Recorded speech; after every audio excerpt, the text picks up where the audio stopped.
365 Days of Horsemanship. So do 2 days together. Day before yesterday was, pretty nice. Had a lovely moment of connection with Lawrence, which was super nice. I definitely think I felt like I've been going through the motions a little bit and not really actually having those moments where I really feel like it's the two of us together, just lost in the moment. And they were put in a new field, and I think there was some kind of herd politics going on because the other two were right up the top and Lawrence was right at the other end, and anytime one of them swapped sort of sides of the field, the other one would come cantering down, and so there was some kind of field politics going on. And so I think there was that little bit of extra motivation for him to have a friend and to have somebody to be there with him so that he could just do some thinking and some processing. And so that was actually really nice to kind of get to be that for him and have that kind of little moment together. Yesterday was just ended up being a rest day for me. I was so knackered of all my work and everything. And today was a funny day because with Lawrence, because I brought him a fly mask, but I bought him one of those ones that just has the ears and then those little strings that come across his face, because it's really only his ears that bother him. So I brought that up today with some bite cream for his ears. So I put that in, and hey buddy, put that in, and I know she's relegated you, hasn't she? Yeah, this is Moki. Moki is working his way in to Miss Mia's herd, which is a slow and steady process, but you're in the same field, which is really good. So he's a super cute boy, super nice boy. Yes, you are. Yeah, a little shy. And so that was a whole conversation, but I didn't have to halter, which was really nice. I was able to do it all without haltering, which was super nice. And I found that just remembering to take that little bit of patience, if in the moment it's just a no, I can't, just actually standing there with him, letting him process what's going on for a minute and then trying again, I actually just get a much better outcome. And I think I've always reflexively felt if I release on him saying no, I'm teaching him to say no. And in some instances that's correct, but there's a level also of gaining a response, showing that you understand a response, and providing for your horse's needs.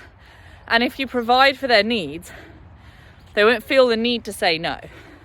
And I think that's where it's just an art, knowing when it's okay to take a pause and knowing when it's important not to reward that behavior or association. And I think I would say for me today, the reason why I didn't feel like I really needed to push through it, which have always historically done in the past and has actually created more friction between us, is the fact that it was a soft no. No capital letters, no yelling. He could have really said no if he'd have wanted to. He could have really run away. And so, but he didn't. It was I don't know, I'm going to just move my ear just slightly out of your reach. I'm just going to make it a little bit difficult for you to do this.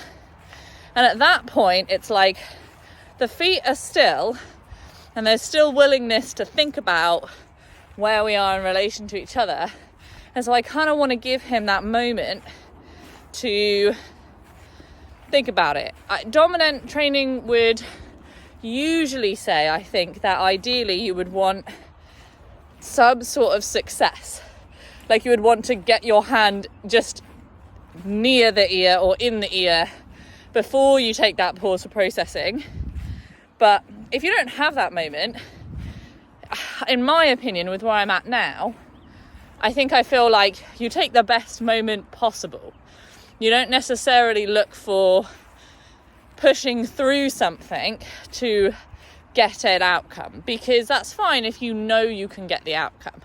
But I think a lot of the time in the past, I've pushed for an outcome that I wanted to happen that wasn't realistic. And then I ended up putting more pressure on and ending up with a really big no. And then accidentally reinforcing that, because ultimately, if he ran away, that pressure goes away.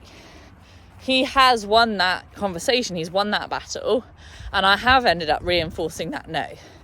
Whereas if I say, okay, this is getting difficult for you, I understand that, let's take a breath and think about it together. Even if I can't find a moment that feels better than all the other moments, it's still better for me and for Lawrence in this situation to take that pause.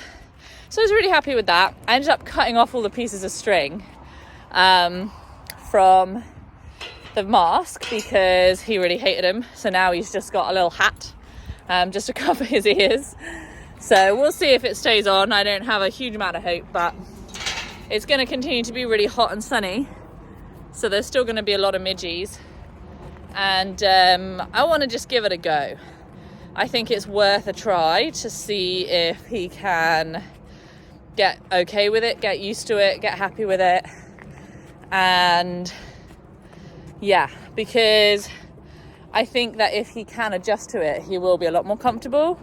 Because like so much of his life is just completely obsessed with these midgies in his ears. So yeah, popped up and saw Mia. This whole day, the weather's been amazing, so nice, and I was thinking, okay, it's fine, I'll go up later when it's a bit cooler and I'll ride and I'll do all this and that. And I literally opened my car door when I got here and heard thunder and the rain came. So as you can see, I'm a little wet after such a beautiful dry sunny day today. So I knew then my riding was out, and I was a little bummed when I arrived, but I was like, it's cool, it's fine, just go and do your mask with Lawrence and then go and see Mia. And she was really perceptive to the fact that I still had the halter with me because I'd brought it down for Lawrence. And I ended up putting the halter on and practicing playing with a little bit of the sideways into halt, walk and trot in the field, which was really nice. And actually that's coming along really well, actually, the sideways into trot. So that's really cool. I had a lovely one. So I think I'm just going to leave that for a few days. Tomorrow I'm coming up after work. It's going to be around about sort of 8 p.m. evening time. So provided it doesn't rain again, I think I'm going to bring her up and try and do some freedom time in the arena. Last time I had her in the arena with Elsa, we had some really fun stuff going on. Lots of playfulness, lots of energy. I really need to try and find my speaker. I've lost my speaker. Which is very frustrating. Damien bought me the most wonderful speaker, and I really want to start like playing my music, getting like that playful energy going on, getting a little bit more energy into our sessions together, having us both getting a bit of exercise. And yeah, so I think that's my plan for tomorrow with her, and with Lawrence, see what's happened with the mask. I think it'll depend. If the mask is on and he's really happy, we might get to do some touching distance work. But if we're still on the midgies and the mask, then it'll be, can we find it? Can we put it back on? How do we feel about it? Maybe we need to do some thinking, whatever it'll be. So yeah, but it was a good day. I did more than I had told myself I needed to. And I think that's really powerful.